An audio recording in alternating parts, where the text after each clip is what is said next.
Unlike some NoSQL systems, which provide pieces of SQL-like functionality alongside a variety of vendor-specific query APIs, our goal is to fully embrace the power of SQL. Let's look a bit further into how we're doing. Couchbase aggregation works just like SQL. Group by selected fields, potentially nested hierarchical fields, and use relevant functions and expressions to count, sum, etc. Ordering also works just like SQL. Remembering that a set of like-type documents can be thought of like a table, select an order by any desired field or fields in ascending or descending order. Couchbase paging works analogously to SQL Server, assign offsets and limits to select desired result pages. And we support ANSI-compliant joins for data models where it makes more sense to reference data in remote documents rather than embedded in the current document. Couchbase 6 and higher support inner, left outer, and right outer joins. We do not, however, support full outer or lateral joins, yet. Because the rest of it works in obvious ways, we're just going to dive here into how document joins work. Now imagine a database holding a product catalog. You could easily have a table full of user records, or as we've seen, you could also work a bit more flexibly with a set of user documents. Similarly, you could have a table of product records or a set of product documents.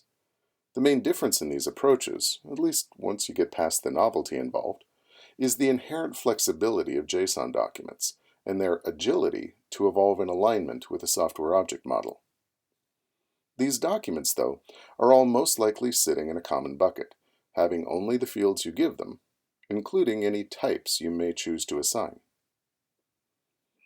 As discussed in relation to transactional atomicity, it may make sense to collect hierarchically related data in a single document. On the other hand, your data model may require distinct documents.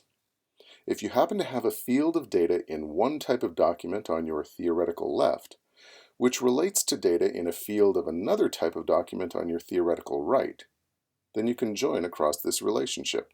It's as simple and as familiar as that. Syntactically, your join might look like this. You select fields from your left and right side documents from the same bucket.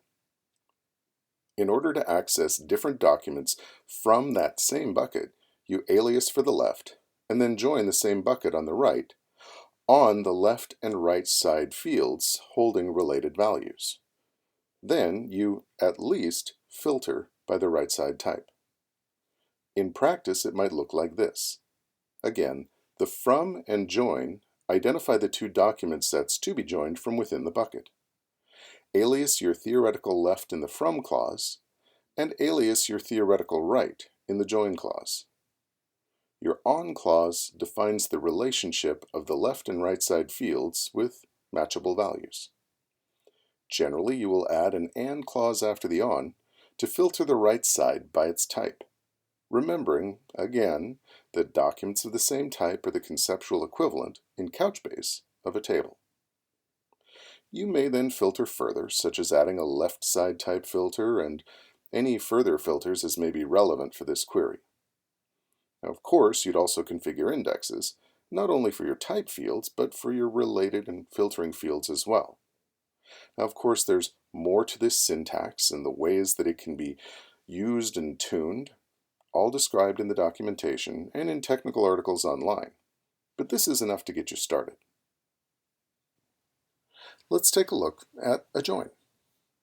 So for this, I'm going to go back to working with our travel sample bucket. And specifically, I'm going to go into our documents for travel sample, and I want to work with airport documents on the left-hand side. Look at the first one here, and this is because, and you saw this on our slide, these airport documents have FAA codes in them. On the right-hand side, I want routes, because the goal of our query will be to look at the distance of all routes departing from a particular airport. So here in our routes, we have both the destination airport, along with the distance, as well as the source airport. Logically, we want source and destination. So in our query, which I've already typed in because you've heard enough typing practice from my end, we're working with FAA codes in airport documents, and we want to select those out distinctly. And we'll alias it as begin FAA to make it very obvious what we're getting.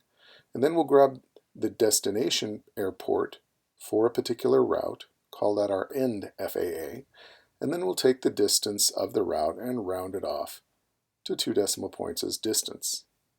Now in the join, we're joining from the travel sample bucket, aliased for our left side for airport, and joining from the same bucket for our right side for the route documents in that bucket.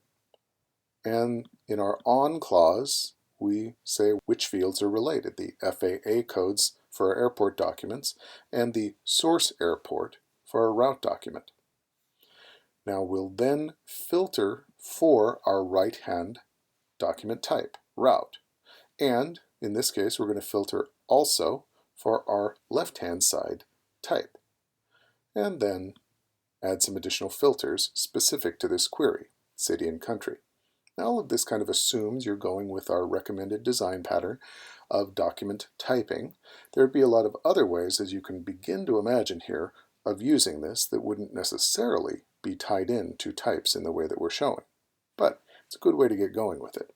So anyhow, execute this query, and here we get back, from this airport SFO to that airport LAX, we've got a distance of 543 miles. I bet some of you have flown that a lot. So over here, here's our document count. But more interestingly, note here under Explain, if you've been doing the labs, you've probably touched this button. All this is doing is generating the JSON document that we're also visualizing over here as the plan, telling us what are the indexes and buckets and so on. And I can take and play around with the display of this a little bit, zoom it up so it's more easily readable. But if I execute the query while my plan view is open, I actually get a more enhanced view, a little more data. It tells me how many documents were actually in and out and used for each of these indexes. So what we see here is for travel sample, we've already got a bunch of indexes available. 3 of them are being used for the left-hand airport side. All 3 of them are then being intersected. Got 938 documents out there, and those get fetched. Whereas over on the other side here,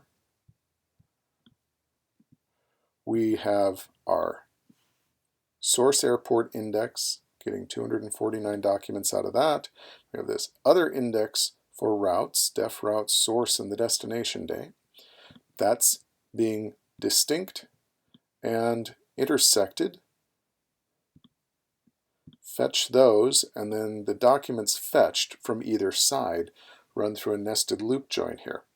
Now this is the part where Technical Documents Online will walk you further about how you can tune and make some choices around how the join happens based on the relative size of the document sets on either side to be joined and other behaviors. And then the rest of it happens from there.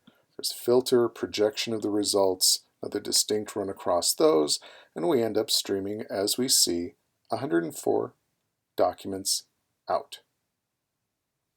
And therefore, we have our results. Of course, there's a lot more that could be learned about this, particularly around the tuning. Hope you jump into that online, but this should be enough to give you the general idea and get you started when you jump into the labs, where we'll walk you through all of this in detail right there under your own fingertips. So what have we learned? Our goal with Couchbase is to deliver the full power of ANSI SQL with the flexibility of JSON. So we support aggregation, ordering, and paging in ways that should be immediately familiar to any SQL user. We also support ANSI-style inner, left outer, and right outer joins. To join documents, start by recognizing that commonly typed sets of documents are the functional equivalent of a table. You select both document types from the same bucket, joining results across 2 fields sharing related values between those 2 document types. The right side, at least, should be indexed. Again, there is more to be learned about using and tuning this powerful feature, available in our documentation and technical articles online. In our next lesson, we're going to survey quickly Couchbase's function and expression capabilities, along with our support for prepared statements. Come on back.